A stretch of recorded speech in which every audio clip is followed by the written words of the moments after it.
Alan in Williams, Arizona. Hey, Alan, you have a story to tell? Yeah, Tom, how are you? I'm fine. I'm feeling better. As I keep drinking this hemp milk, I'm feeling better. I'm sure it's placebo effect, but I'm smiling. So what's up? Yeah, I've got a story for you. I'm 61. When I was 55, I was in a motorcycle accident and broke 36 bones all at once. Oh, ouch. Yeah. And so I was in the hospital, and they said I was going to be in there a couple of months, but I'm an avid motorcyclist, and I went home in 10 days, and I was in a body cast and laying there in bed, and I'm on the lower tabs and that kind of stuff, and it made me sick, bud. The painkillers, these prescription painkiller drugs. Yep. Yeah. Yep. Yeah, and so anyway, a buddy of mine comes over, and he says, hey, you want a hit? I'm laying in a body cast. My arms are broke. My legs are broke. I broke 6 vertebrae in my neck and 4 in my back and 2 major head fractures. So Whoa. I'm in a body cast. And so we have a hit. And my day went from black and white to color. I can't tell you how good I felt, even busted up like that. So, of course, I told my wife, hey, honey, we got to have some of this. And it's illegal in Nevada. Yeah. But, if you know people, you can get it. Right. Anyway, I started using that, and I quit taking the pills.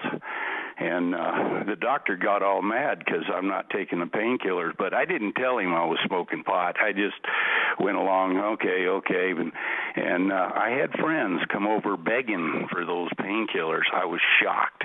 Yeah. And when I saw how people are addicted to them, I couldn't believe it. And but anyway, I got rid of them, and all I do is have a puff. I've got a medical marijuana card now. I live in Arizona, and we have a pharmacy here that you can get anything you want, and different grades, like you said. Usually your indicas are real good for your body. They let you sleep real good. Yeah, that's what I got when we were in Washington State, and that's the stuff that's high in CBD, and it's got a good dose of THC in it, but it's the high in CBD, right?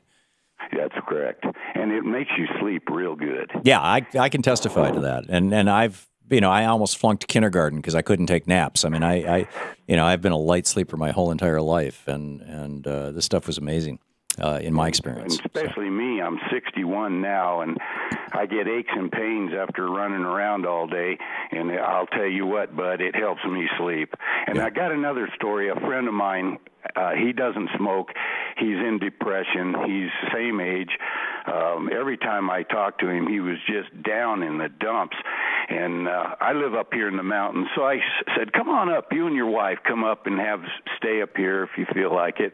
They made it up here, and I told him I had marijuana, medical marijuana, and so he had a puff. And so I gave him a little bit, and he took it home. And a week later, he called me, and I couldn't believe the high spirits he was in. And he wanted to know where he could get some. I tell you, it's really a great thing. I think it should be legalized throughout the country, and I just wanted to tell you that. Okay. Alan, thank you very much. Thanks for the story, and thanks for sharing that. I don't know if I mentioned this or not on the air, but Louise met a woman here in Washington, D.C. a couple of weeks ago. It was just one of those serendipitous things who has a medical marijuana license or card or whatever you call it. So you can, because D.C. has medical marijuana. And she was a young woman. She was in her 20s. And she said that she had ADD, attention deficit disorder, right? Or ADHD, hyperactivity, so badly that she couldn't work. She had trouble making it through school. She was on Ritalin. She was on, I forget all the drugs. There was 2 or 3 different drugs that they had her on. It wasn't working. It was making her jittery. It was making her crazy. She started using medical marijuana for her ADD. And she's now able to hold a full-time 40-hour-a-week job and relationships and all the stuff that she was having a real struggle with before. This is starting to sound like, patent medicine, like the guy in the back of the truck in 1890 pulling up to town saying, I got the tincture here that'll cure anything. On the other hand, plants are pretty amazing.